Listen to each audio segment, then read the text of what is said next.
Hello guys, बहुत दिनों के बाद एक और वीडियो आपके सामने है जिसको हम जनरल इंग्लिश में मानते हैं ग्रामर में। और वो है आज वॉइस। मेरा नाम मुकेश चंद है और मैं आपके पास इस तरह की वीडियो भेजता रहता हूँ। तो आज का टॉपिक बहुत इम्पोर्टेंट है। आप ये देखिएगा कि आज वॉइस है। वॉइस दो प्रकार की होती हैं, जैसे मैंने बताया है, एक्टिव वॉइस और पैसिव वॉइस। तो एक्टिव वॉइस का मतलब है जो सीधे सीधे कहते हैं एक्टिवली, और पैसिव वॉइस का मतलब है थोड़ा सा आराम से हम किसी बात को बोलते हैं। जैसे फॉर एग्ज़ाम्पल मैं हिंदी में आपको बता दूं कि जैसे हम बोलते हैं एक पत्र लिखो, ये सीधा सीधा कहा गया है। दूसरा है पैसिव की, अगर हम बात करें एक पत्र लिखा जाए, तो उसमें थोड़ा आराम है, थोड़ा आलस्य सा जैसे दिखाई देता है। लेकिन ये फिर दोनों क्यों बनाई गई? वैसे तो हम एक्टिव में बोल सकते हैं, पैसिव में बोल सकते हैं, लेकिन ये एक्टिव और पैसिव वॉइस आखिर बनाने की आवश्यकता क्या पड़ी? तो गाइस, कुछ सेंटेंस ऐसे हैं जो केवल एक्टिव में ही बन सकते हैं, और कुछ ऐसे भी सेंटेंसेस हैं जिनको हम पैसिव में ही बना सकते हैं। वैसे हम ज़्यादातर सेंटेंस को एक्टिव और को पैसिव में बदल सकते हैं, पैसिव को एक्टिव में बदल सकते हैं। लेकिन फिर भी मैं बताना चाहूँगा कुछ सेंटेंस ऐसे हैं जिन्हें हम पैसिव वॉइस में ही बना सकते हैं। ये बहुत ज़रूरी बात है, समझने की बात है। तो यहीं से मैं आपकी शुरुआत करता हूँ, एक्टिव वॉइस और पैसिव वॉइस। तो हम पहले सीखेंगे एक्टिव से पैसिव बनाना। एक्टिव से पैसिव बनाने के कुछ नियम हैं, मैं आपको उसके बारे में डिस्कस करूँगा। इससे पहले हम एक चीज़ और देख लेते हैं। मैंने पहले भी आपको ये बात बताई थी कि हम क्या करते हैं कि दो तरह की हमारी जो वर्ब, जब मैंने पढ़ाया तो मैंने आपको दो चीज़ बताई थी कि दो तरह की वर्ब हमारे पास होती हैं, ट्रांजिटिव वर्ब और इंट्रांजिटिव वर्ब। ट्रांजिटिव वर्ब वे हैं जो सीधी सीधी कर्म पर क्रिया होती है, यानी जब वर्ब जो है सीधी सीधी अपने ऑब्जेक्ट से रिलेटेड है, अर्थात जो वर्ब हमारे ऑब्जेक्ट को इफ़ेक्ट करती है, उसके लिए काम करती है, तो हम उसे ट्रांजिटिव वर्ब कहते हैं। इन्हें सकर्मक कहते हैं हिंदी में। दूसरी होते हैं इंट्रांजिटिव वर्ब। तो कुछ ऐसी वर्ब होती हैं जिनका ऑब्जेक्ट होता तो है, लेकिन सीधा सीधा उनका संबंध उस ऑब्जेक्ट से नहीं होता। इन्हें हम अकर्मक क्रियाएं कहते हैं। जैसे कुछ इनमें से भी दो बात है, कुछ क्रियाएं केवल ट्रांजिटिव ही होती हैं, कुछ क्रियाएं ऐसी हैं जो ट्रांजिटिव इंट्रांजिटिव दोनों होती हैं। तो हमें उनके बारे में वर्ब में मैंने आपको पढ़ाया था, आप मेरी वीडियो देखना, जब मैंने वर्ब आपको बताई थी तो उसके बारे में ये बात बताई थी वर्ब के बारे में। तो आज हम फिर से मैं याद दिला देता हूँ, पैसिव वॉइस केवल उन सेंटेंसेस का ही बन सकता है जो ट्रांजिटिव वर्ब के होते हैं। इंट्रांजिटिव वर्ब का कोई भी पैसिव वॉइस नहीं बनता। जैसे मैंने आपको दिखाया है, एक सेंटेंस है आई राइट ए लेटर, तो इसमें राइट ट्रांजिटिव वर्ब है और वो लेटर को अफेक्ट करती है, इसका संबंध लेटर से है। आई गो टू स्कूल, इसमें भी गो क्रिया है, लेकिन गो का संबंध सीधा सीधा स्कूल से नहीं है। अर्थात अगर हम गो ना करें तो स्कूल पर कोई प्रभाव नहीं पड़ता है, लेकिन राइट का सीधा सीधा प्रभाव लेटर पर पड़ता है। अब मैं इस सेंटेंस में यही बताना चाहूँगा, आई राइट ए लेटर को हम आई राइट भी लिख सकते हैं। जैसे मैं लिखता हूँ, आई रीड, मैं पढ़ता हूँ। तो ये सकर्मक क्रिया है, लेकिन ये बिना ऑब्जेक्ट के भी बन जाती है। अब आई गो की अगर मैं बात करूँ, आई गो भी बन जाती है बिना ऑब्जेक्ट के, लेकिन ये डायरेक्ट स्कूल से इसका कोई सीधा सीधा संपर्क नहीं है। आई गो टू स्कूल भी हो सकता है, आई कम टू स्कूल भी हो सकता है, कम फ्रॉम स्कूल हो सकता है, लेकिन मैं जाऊँ या आऊँ, मेरे से स्कूल पर कोई प्रभाव नहीं पड़ता। स्कूल अपनी जगह रहता है, मेरे जाने से कोई प्रभाव वहाँ पर नहीं पड़ता। ये बात मैं आपको बताना चाह रहा हूँ, what is the transitive verb and intransitive verb. हम पहले बात करेंगे पैसिव एक्टिव की, और एक्टिव से पैसिव कैसे बनाया जाता है, फिर उसके बाद पैसिव से एक्टिव बनाना सीखेंगे। तो हम पहले देखते हैं कि एक्टिव से पैसिव बनाने के लिए 4 रूल हैं, बहुत इम्पोर्टेंट है। ये देखिएगा, मैं यहाँ पर आपको ये नहीं कहना चाहूँगा, ये नहीं बताना चाहूँगा कि हमारे जो 4 रूल्स हैं, आप ये नहीं पूछेंगे कि सब्जेक्ट क्या है, ऑब्जेक्ट क्या है, क्योंकि ये सब चीज़ें मैं पहली वीडियो में डिस्कस कर चुका हूँ। पार्ट्स ऑफ स्पीच जब मैंने आपको बताई थी, तो वहाँ बताई थी कि सब्जेक्ट और ऑब्जेक्ट का क्या महत्व है, क्या चीज़ होती है। तो सबसे पहला जो रूल है वो क्या है, सब्जेक्ट को ऑब्जेक्ट बना देते हैं। कब? जब हमें एक्टिव से पैसिव बनाना हो तो सबसे पहला हमारा काम है सब्जेक्ट को ऑब्जेक्ट में बदल देते हैं। उसके बाद क्या है, ऑब्जेक्ट को सब्जेक्ट में बदल देते हैं। और तीसरा रूल बहुत इम्पोर्टेंट है, नई जो ऑब्जेक्ट आएगा, जो नए ऑब्जेक्ट से पहले हम बिफोर लगाएं, नए ऑब्जेक्ट से पहले हम बाई का प्रयोग करेंगे, प्रीपोजिशन बाई का प्रयोग करेंगे। ये आगे भी डिस्कस करेंगे कि बाई का प्रयोग करते हैं नहीं करते हैं या आगे क्या आवश्यकता होती है। और एक बहुत फंडामेंटल रूल है दोस्तों गाइस कि हम हर एक पैसिव वॉइस में वर्ब की थर्ड फॉर्म का प्रयोग करते हैं। आपको ये हिंदी में समझ में आ रहा होगा, मैंने इसे इंग्लिश में बनाया है। तो क्या करते हैं, वर्ब की थर्ड फॉर्म बनाते हैं। अब एक बात और है जो चौथे नियम में छुपी हुई है, जो मैंने नहीं लिखी है, वो ये है कि खाली थर्ड फॉर्म का प्रयोग ही नहीं होगा, बल्कि हम टेंस और सब्जेक्ट के अनुसार सहायक क्रिया का भी प्रयोग करेंगे। तो मैं क्या बात बता, फोर्थ रूल को हम एक बार फिर देखते हैं। क्या है?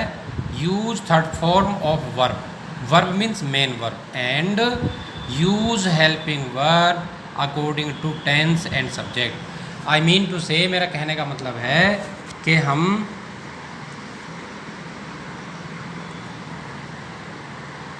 सेंटेंस में टेंस और सब्जेक्ट के अनुसार हेल्पिंग वर्ब भी प्रयोग करते हैं। ये अब देख लीजिए चार्ट है, मैं इसको बाद में फ़ोटो के रूप में भी आपको वीडियो के आखिर में दूंगा, जिससे आप इसे बना लें। अभी आपको समझ में आ रहा होगा, आप देखिएगा कि कौन से टेंस में कौन सी हेल्पिंग वर्ब लगेगी, किस सब्जेक्ट के साथ लगेगी। जैसे मैं आपको केवल एक टेंस की बात बता रहा हूँ, प्रेजेंट टेंस में। आप देखिएगा, पहली बात आप ये समझ लीजिए कि हमारे 12 टेंस हैं, 12 में से केवल 8 टेंस में ही पैसिव वॉइस बनता है। आप जैसा देख रहे हैं, फ्यूचर कंटिन्यूअस में पैसिव वॉइस नहीं बनता, और परफेक्ट कंटिन्यूअस टेंस किसी भी, यानी प्रेजेंट पास्ट फ्यूचर में किसी में भी पैसिव वॉइस नहीं बनता। तो मैं अगर पैसिव वॉइस की बात करता हूँ, देखिएगा आप, प्रेजेंट टेंस की बात कर रहे हैं। प्रेजेंट टेंस में, इंडेफिनिट टेंस में is are am helping verb होगी plus third form of verb होगी। इज़ आर एम में से कोई सा एक, क्या मतलब है, according to the subject, subject के अनुसार हम इज़ आर एम का प्रयोग करेंगे और मेन वर्ब की थर्ड फॉर्म लगाएंगे। जैसे मैं बात कंटिन्यूअस की अगर करूँ, तो कंटिन्यूअस में इज़ आर एम में से एक प्लस बीइंग, बीइंग का मतलब है बी में आईएनजी जोड़ा प्लस वर्ब की थर्ड फॉर्म लगेगी। और परफेक्ट टेंस में हम क्या करते हैं, हैज़ और हैव का प्रयोग करते हैं, हैज़ और हैव का। इसको एक बार देख लेते हैं, यहाँ हैज़ और हैव है, इसको एक बार ठीक कर लेते हैं। हैज़ और हैव का प्रयोग करते हैं, फिर से देख लेते हैं। परफेक्ट टेंस में हैज़ या have according to the subject plus been plus verb की थर्ड फॉर्म, और परफेक्ट टेंस में मैंने बताया कोई सा भी नहीं बनता है। तो इस बारे में आप ध्यान रखेंगे कि किस तरह से बनता है। मैंने आपको पहली वीडियो में ये बताया था कि पर्सनल प्रोनाउन भी होते हैं। तो पर्सनल प्रोनाउन क्या हैं और उनका क्या यूज़ है पैसिव वॉइस में और डायरेक्ट इनडायरेक्ट में, इसका बहुत महत्वपूर्ण प्रयोग है, इम्पोर्टेंट यूज़ करेंगे हम इसमें। तो ये वाला जो चार्ट मैंने बनाया है, इसको आप अपनी कॉपी में उतार लेंगे, और इसको भी मैं आखिर में आपको फ़ोटो के रूप में थोड़ी देर के लिए डिस्प्ले करूँगा। तो इसे आप बड़े ध्यान से बनाएंगे। ये 3 तरह से है, देखिएगा, first person, second person, third person, number यानी सिंगुलर नंबर और प्लूरल नंबर।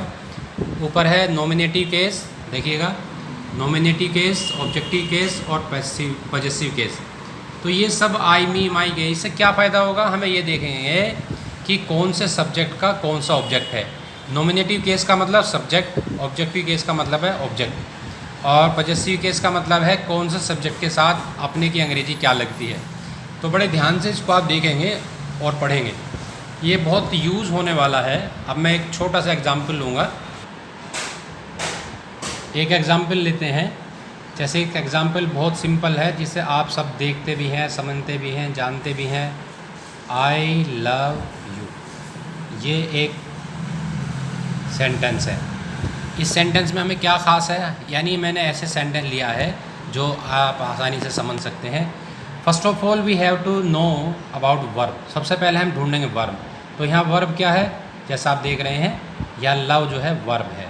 इसके अलावा फिर हम देखेंगे लव कौन करता है, यानी आई करता है। ये क्या हुआ, ये सब्जेक्ट हुआ। किसको करता है या क्या करता है, वो हमारा होता है ऑब्जेक्ट। तो हमें 3 चीज़ ज़रूर जाननी होती हैं, सब्जेक्ट, वर्ब और ऑब्जेक्ट।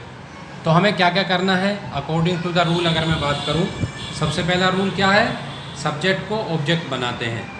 दूसरा क्या है, ऑब्जेक्ट को सब्जेक्ट बनाते हैं। अब ये पता कैसे चलेगा कि आई का ऑब्जेक्ट क्या है, ये आपको कौन बताएगा, ये बताएगा आपको ये वाला चार्ट। जैसे मैंने लिखा है आई, तो वहाँ पे आई है। आई का ऑब्जेक्ट क्या है, मी है। यू है, यू यहाँ पे ऑब्जेक्ट है, तो इसका सब्जेक्ट क्या है, यू है। तो ये हर चार्ट में हमें देख के चलना होता है सारी चीज़। तो यहाँ हम डिस्कस कर रहे थे, तो हम देखते हैं। तो नया ऑब्जेक्ट क्या, नया सब्जेक्ट क्या है, यू है, तो हम उसको सब्जेक्ट बना देंगे। ऑब्जेक्ट को सब्जेक्ट बनाया रूल के अनुसार। और जो आई है इसका हम बना देंगे ऑब्जेक्ट। लेकिन इससे पहले हम क्या काम करेंगे, हम ये देखेंगे कि हमारा क्या नाम ये पहले देखेंगे हम टेंस कौन सा है। तो इसका टेंस क्या है, प्रेजेंट इंडेफिनिट टेंस है।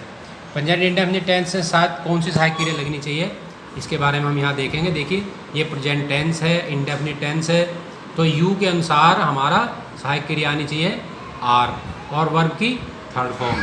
तो उसमें हम ऐसे ही करते हैं। देखिए यू आर और वर्ब की थर्ड फॉर्म यानी लव की थर्ड फॉर्म क्या हो गया, लव्ड। और हमारा जो नया ऑब्जेक्ट है वो क्या है, आई का ऑब्जेक्ट मैंने अभी बताया था क्या होता है, मी। तो अब क्या बचा, रूल नंबर 3, नए ऑब्जेक्ट से पहले बाई का प्रयोग करते हैं। तो ये हमारा क्या हो गया, ये क्या था, ये था हमारा एक्टिव वॉइस, और ये क्या है, ये हमारा पैसिव वॉइस है। तो यहाँ पर मैंने आपको जो फंडामेंटल है वो आपको समझाए हैं एक्टिव और पैसिव वॉइस के, यानी एक्टिव से हम पैसिव कैसे बनाते हैं। तो इसमें हमें एक्सरसाइज करनी होगी कि सबसे पहले हम कुछ टेंस की एक्सरसाइज करेंगे, उसके बाद हम कुछ इंट्रोगेटिव सेंटेंस की एक्सरसाइज करेंगे। तो बड़ी ध्यान से समझने की बात है। मैं समझता हूँ कि आपको पैसिव वॉइस क्लियर हुआ होगा, और बाकी हम एक्सरसाइज करेंगे तो आपको सही से में बताएंगे कि कैसे बनाते हैं। यस, तो गाइज हम थोड़ी सी एक्सरसाइज के बारे में बात करते हैं। मैंने टेंस पे आधारित एक एक्सरसाइज तैयार की है। बहुत छोटे छोटे सेंटेंस हैं, ज़्यादा बड़े नहीं हैं, 1-2 सेंटेंस बड़ा है, उसके बारे में बात करेंगे।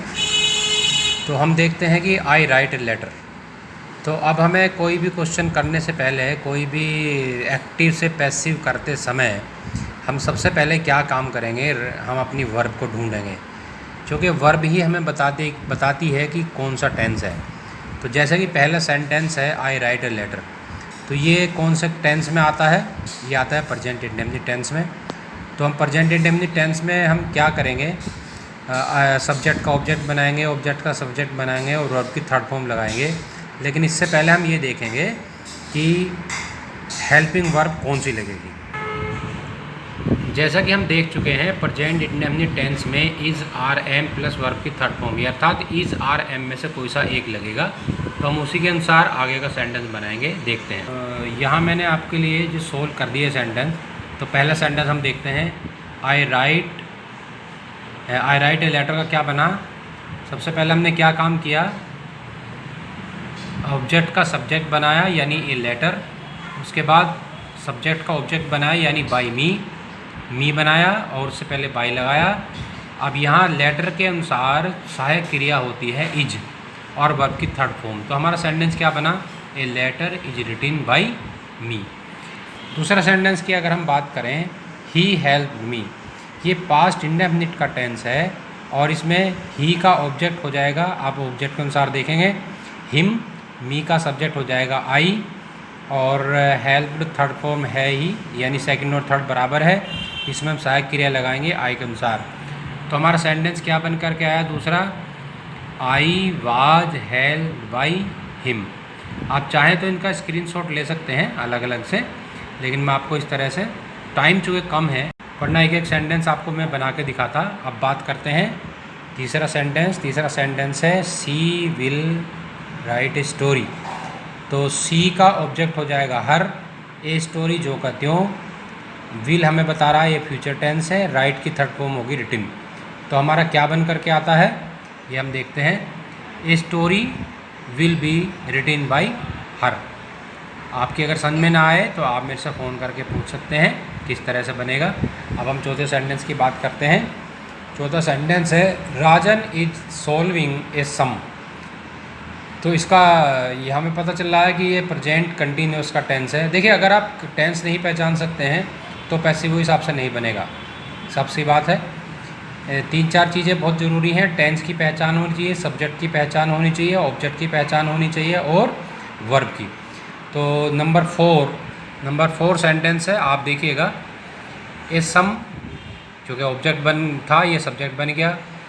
प्रेजेंट इंडेफिनिट टेंस है, उसके अनुसार इज लगेगा और आईएनजी हमने काट करके बी में जोड़ दी, बीइंग।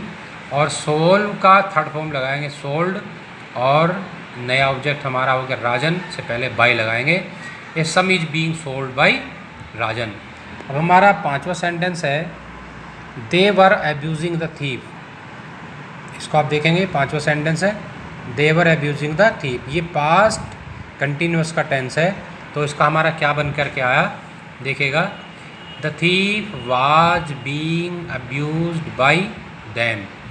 कैसे कैसे आया, सारे नियम इसमें लगाना तो आपकी समझ में आएगा। और नंबर 6 है हमारा।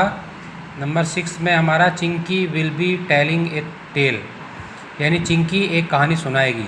लेकिन मैंने जैसा आपको चार्ट में बताया, और चार्ट में आप देखेंगे तो उसमें आप देखेंगे कि फ्यूचर कंटिन्यूस टेंस में पैसिव वॉइस नहीं बनता, इसलिए इसका पैसिव वॉइस नंबर 6 पर देखो आप नहीं बनेगा, ये ध्यान रखना। इसके बाद हमारा sentence number 7, we have learned our lesson. तो यहाँ सब्जेक्ट वी है, वर्ब लर्नड है और ऑब्जेक्ट है आवर लेसन। और हैव बताता है कि ये प्रेजेंट परफेक्ट टेंस है, तो इसको हम कैसे बनाएंगे। A lesson, our lesson has, एक पर ये सिंगुलर नंबर है यानी एक वचन है, तो इसके साथ हैज़ लगेगा। हैज़ बीन थर्ड फॉर्म दी हुई है, लर्नड बाई अस। वी का ऑब्जेक्ट अस होता है, चार्ट में आप देख लेंगे। परफेक्ट टेंस में बढ़िया बात ये होती है कि थर्ड फॉर्म दी हुई होती है, याद करने की ज़रूरत नहीं है। अभी 8वां देखते हैं। Boys had read the lesson before the teacher come. आपको जानकारी होगी कि पास्ट परफेक्ट टेंस दो हिस्सों में बढ़ता है, एक परफेक्ट टेंस होता है, दूसरा पास्ट इंडेफिनिट टेंस होता है। ये याद रखना विशेष बात है कि ऐसे सेंटेंस में, अर्थात जहाँ पास्ट परफेक्ट भी आता हो, वहाँ पर केवल परफेक्ट टेंस का ही पैसिव वॉइस बनाते हैं, पास्ट इंडेफिनिट का नहीं बनाते हैं। तो हमने ऐसा ही किया है, देखिएगा क्या लिखा है।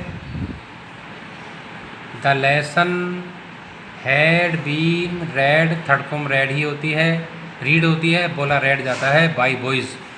The lesson had been read by boys, और बाद का सेंटेंस जो का त्यों, बिफोर द टीचर केम। अब हम बात करते हैं 9।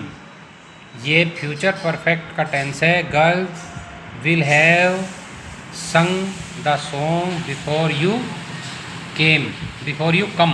प्रेजेंट इंडेफिनिट टेंस में बनता है, तो इसका पैसिव वॉइस भी वही है, फ्यूचर परफेक्ट टेंस का ही पैसिव वॉइस बनाएंगे। The song will have been sung by girls before you come. And last sentence मैंने 10 कर दिए हैं। आई डोंट हेट यू, इसमें नोट का प्रयोग किया गया, अर्थात निगेटिव सेंटेंस है। और जैसा हम जानते हैं ये प्रेजेंट इंडेफिनिट का ही एक टेंस है, तो इसका पैसिव वॉइस कैसे बनाएंगे। You are not hated by me. तो अगर नोट आता है तो नोट सदा हेल्पिंग वर्ब के बाद आता है। Helping verb plus main verb के बीच में नोट आएगा। तो अगर नेगेटिव सेंटेंस आए तो उसका ध्यान रखना, you are not helped by me. आज मैंने ये टेंस के बारे में बताया है, इसको आप डिफरेंट तरीके से बताएंगे। एक और एक्सरसाइज आपको मैं कराऊंगा जो इंट्रोगेटिव सेंटेंस की होगी। So guys, as we see interrogative mood, आप इसको देख सकते हैं, इंट्रोगेटिव लिखा हुआ है। और पहला सेंटेंस हम लेते हैं, हु टीचेज यू इंग्लिश। आपको ठीक से दिखाई दे रहा होगा, हु टीचेज यू इंग्लिश। तो इस सेंटेंस में हम क्या देखते हैं, नंबर 1 देखिएगा, हु है, टीच है, यू है, इंग्लिश है। यहाँ क्या बात है, वर्ब टीच है, हु सब्जेक्ट है, यू ऑब्जेक्ट है और इंग्लिश भी ऑब्जेक्ट है।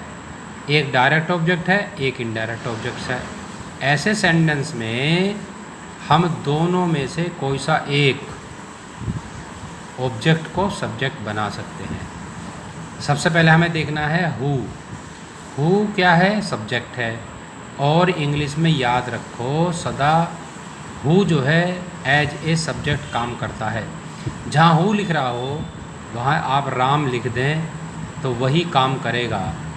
इसलिए इस सेंटेंस में आपने देखा होगा इंट्रोगेटिव में कि टीचर्स के साथ डू या डज का प्रयोग नहीं हुआ, जबकि ये सेंटेंस इंट्रोगेटिव है और डू या डज का नहीं है। यानी प्रेजेंट इंडेफिनिट टेंस होने के बाद भी डू या डज का प्रयोग नहीं हुआ है। तो हमने क्या किया, क्या मतलब हमें क्या करना है। तो इंट्रोगेटिव मोड में हमने देखा ये एक्टिव वॉइस है। अब हम इसका पैसिव वॉइस कैसे बना सकते हैं, मैं यहीं पर पैसिव वॉइस बनाऊंगा। इसके बाद में मैं लिख देता हूँ, ये है कैसा, एक्टिव। और अब हमें बनाना है पैसिव वॉइस। तो दो में से हम एक ऑब्जेक्ट को लेंगे, अर्थात यू को हम ले सकते हैं। यू को हम ऑब्जेक्ट मान लेते हैं। यू भी ऑब्जेक्ट, इंग्लिश भी ऑब्जेक्ट है, लेकिन हमने लिया है यू को। तो हम क्या करेंगे, इसका पैसिव वॉइस बनाएंगे। यू को हमने सब्जेक्ट बनाया, इट मीन्स यू। अब प्रेजेंट इंडेफिनिट टेंस है तो इसके अनुसार आर का प्रयोग करेंगे। यू आर टोट, टीच की थर्ड फॉर्म लगाएंगे, टोट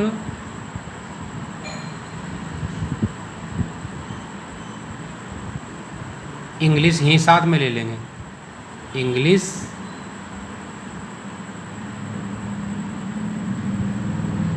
अब हमारे पास क्या बचा, हु बचा। तो हु का जो ऑब्जेक्ट होता है वो होता है whom, तो हम उसको लिखेंगे whom। लेकिन इससे पहले हम लगाएंगे by, as you know। तो क्या सेंटेंस बना, देखिए आप एक बार फिर से, you are taught English by whom। लेकिन हम ये जानते हैं कि whom जो है इंट्रोगेटिव वर्ड है, इसलिए हम क्या करेंगे, बाय whom को शुरू में लिखेंगे। यानी करेक्ट यूज़ क्या है, बाय whom। अब हम क्या लगाएंगे, इंट्रोगेटिव वर्ड है, अब ये इंट्रोगेटिव हो गया। हु जो है वो इंट्रोगेटिव है, लेकिन राम की तरह यूज़ किया जाता है। तो हम क्या करते हैं, बाय होम के बाद सहायक क्रिया लगाएंगे इंट्रोगेटिव के नियम के अनुसार। तो क्या बना हमारा, बाय होम। अब ये क्या, ये ऑब्जेक्ट है। कायदे में मैंने बताया होम, बाय होम बाद में लिखा हुआ था, लेकिन ये ऑब्जेक्ट है। तो हम ऑब्जेक्ट को इंट्रोगेटिव होने के अनुसार शुरू में लगा रहे हैं। तो हम क्या करेंगे, बाय होम के बाद अब हम लगाएंगे सहायक क्रिया, लेकिन सहायक क्रिया लगाएंगे सब्जेक्ट के अनुसार। सब्जेक्ट कौन है, यू है, तो हमने लिख दिया यू। इसके अनुसार सहायक क्रिया क्या आनी चाहिए, are. It means you are, by whom you are. अब हम थर्ड फॉर्म लगाएंगे, दैट मीन्स टॉट। क्या पढ़ा रहे हैं, इंग्लिश।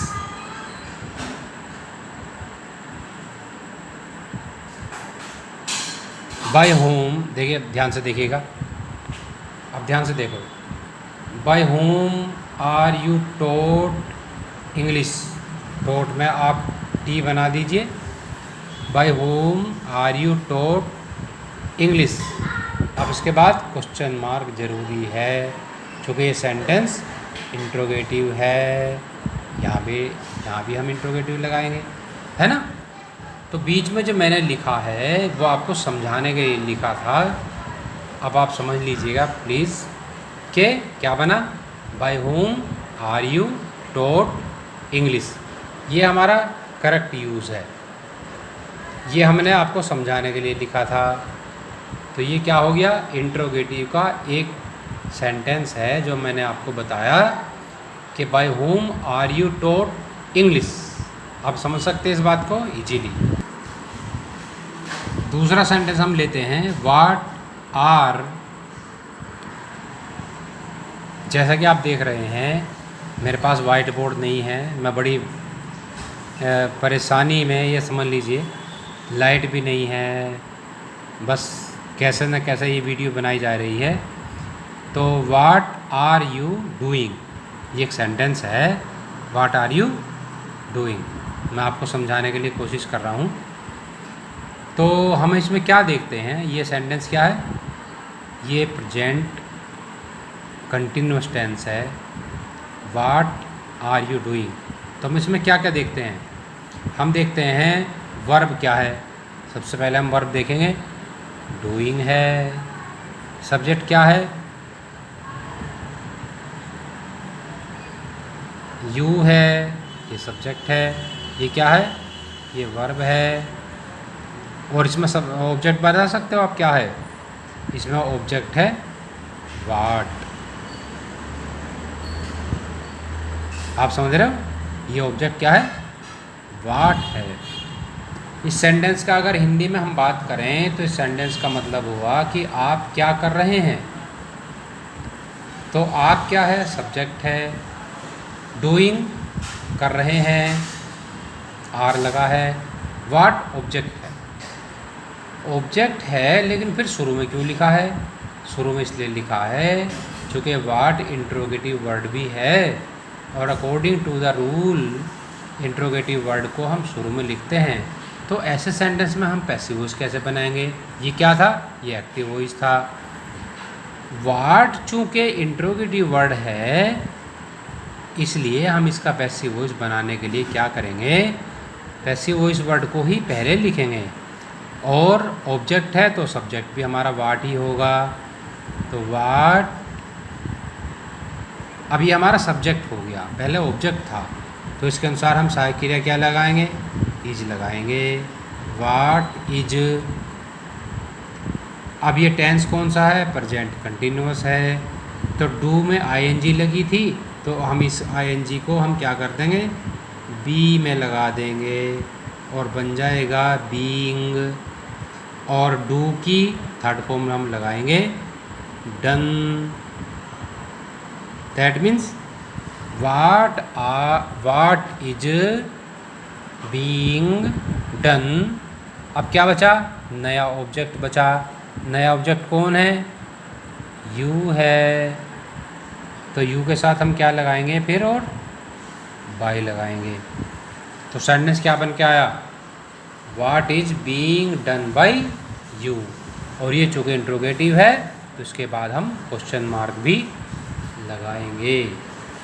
तो अभी तक आपने एक दो सेंटेंस देखे, व्हाट आर यू डूइंग का क्या बन गया, what is being done by you. ये बहुत इम्पोर्टेंट चीज़ है, धीरे से मैं बता रहा हूँ ताकि आप इसको ठीक से समझ पाएँ। तो अब इसके बाद हम नंबर 3 क्वेश्चन देखेंगे। मैं तीसरा क्वेश्चन आपके सामने बताने जा रहा हूँ। तीसरा, when will you complete it. जैसा कि आप जानते हैं कि ये सेंटेंस है फ्यूचर इंडेफिनिट टेंस का, when will you complete it. तो इसमें हम फिर इसी बात क्या देखते हैं, सबसे पहला हम देखते हैं वर्ब क्या है। तो वर्ब हमारी क्या है, कंप्लीट है। सब्जेक्ट क्या है? सब्जेक्ट हमारा यू है। ऑब्जेक्ट क्या है? इट है। तो वहन क्या है? इंट्रोगेटिव वर्ड है। तो हम इंट्रोगेटिव वर्ड को पैसिव वॉइस में भी और एक्टिव वॉइस में भी शुरू में लिखते हैं, इसलिए इसका पैसिव वॉइस क्या बनाएंगे? वहन हम शुरू में ही लिखेंगे, वैन। और हेल्पिंग वर्ब को भी हम शुरू में ही लिखेंगे, लेकिन किसके अनुसार? नए सब्जेक्ट के अनुसार। नया सब्जेक्ट क्या है? इट है। तो इट के अनुसार सहायक क्रिया क्या आनी चाहिए? विल ही आनी चाहिए। Will, van will, it. और सहायक क्रिया क्या आनी चाहिए विल के साथ? बी आनी चाहिए।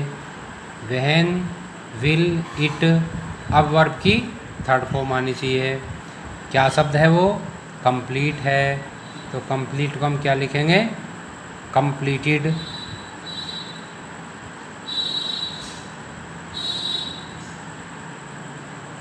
देखो मैंने लिखा वहन, फिर से देखो, विन, वहन, विल, इट, बी, कंप्लीटेड। अब नया ऑब्जेक्ट क्या आएगा? नया ऑब्जेक्ट आएगा जो सब्जेक्ट था, अर्थात यू से पहले बाई का प्रयोग करेंगे। तो एक बार फिर से देखो सेंटेंस पूरा। Van will it be completed by you. और चूँकि ये इंट्रोगेटिव है, इसलिए हम इसके बाद क्वेश्चन मार्क भी लगाएंगे। क्वेश्चन मार्क आपने देख लिया है।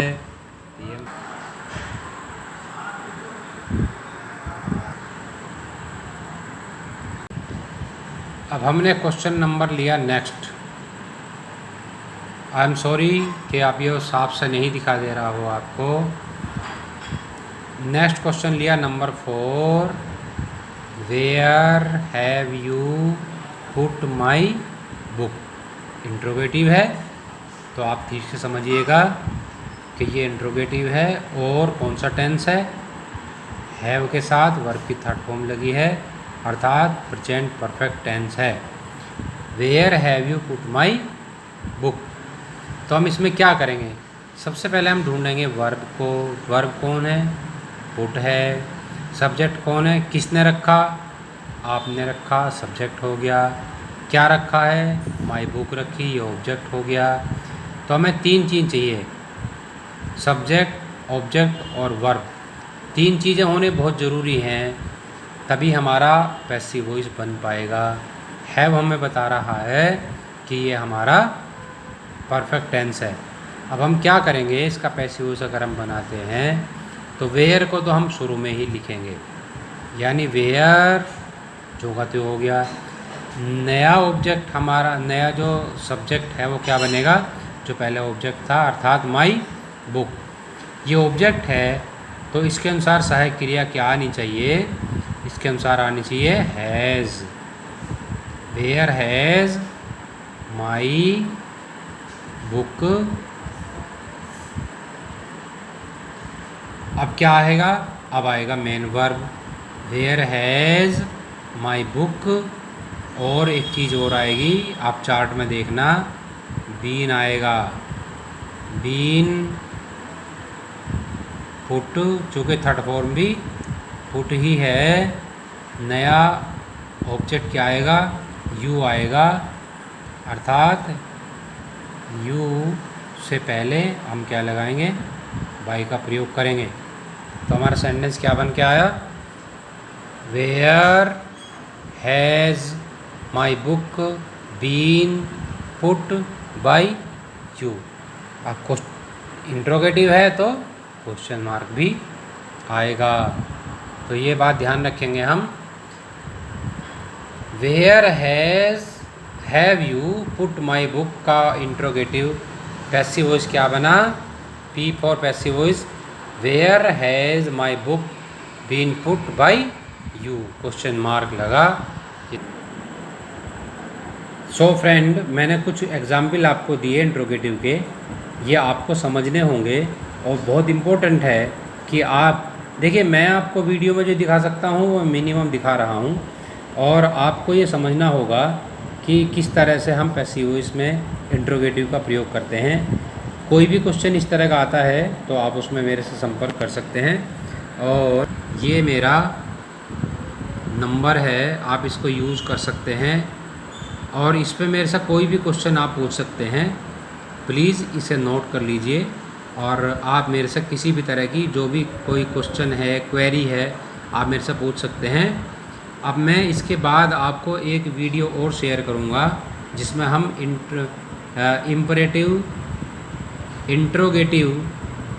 इम्परेटिव का पैसिव वॉइस कैसे बनाते हैं, इसके रूल मैं आपको बताऊंगा।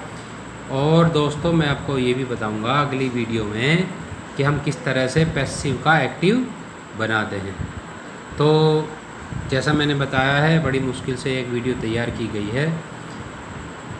कोविड का प्रयोग चल रहा है, कोविड-19 के हम लॉकडाउन में चल रहे हैं, इसीलिए वीडियो तैयार नहीं हुई थी। तो आप इसे ठीक से तैयार करेंगे और कोई क्वेश्चन होगा तो आप मेरे से पूछ लेंगे। ये मेरा नंबर आप नोट करें, मेरे से डायरेक्ट बात कर सकते हैं। और जिन लोगों ने अब मेरे से क्वेश्चन किए हैं वो कृपया मुझे इस नंबर पे आप अपना नंबर बताएं तो मैं आपको बाकी बात बता सकता हूँ। So thank you very much.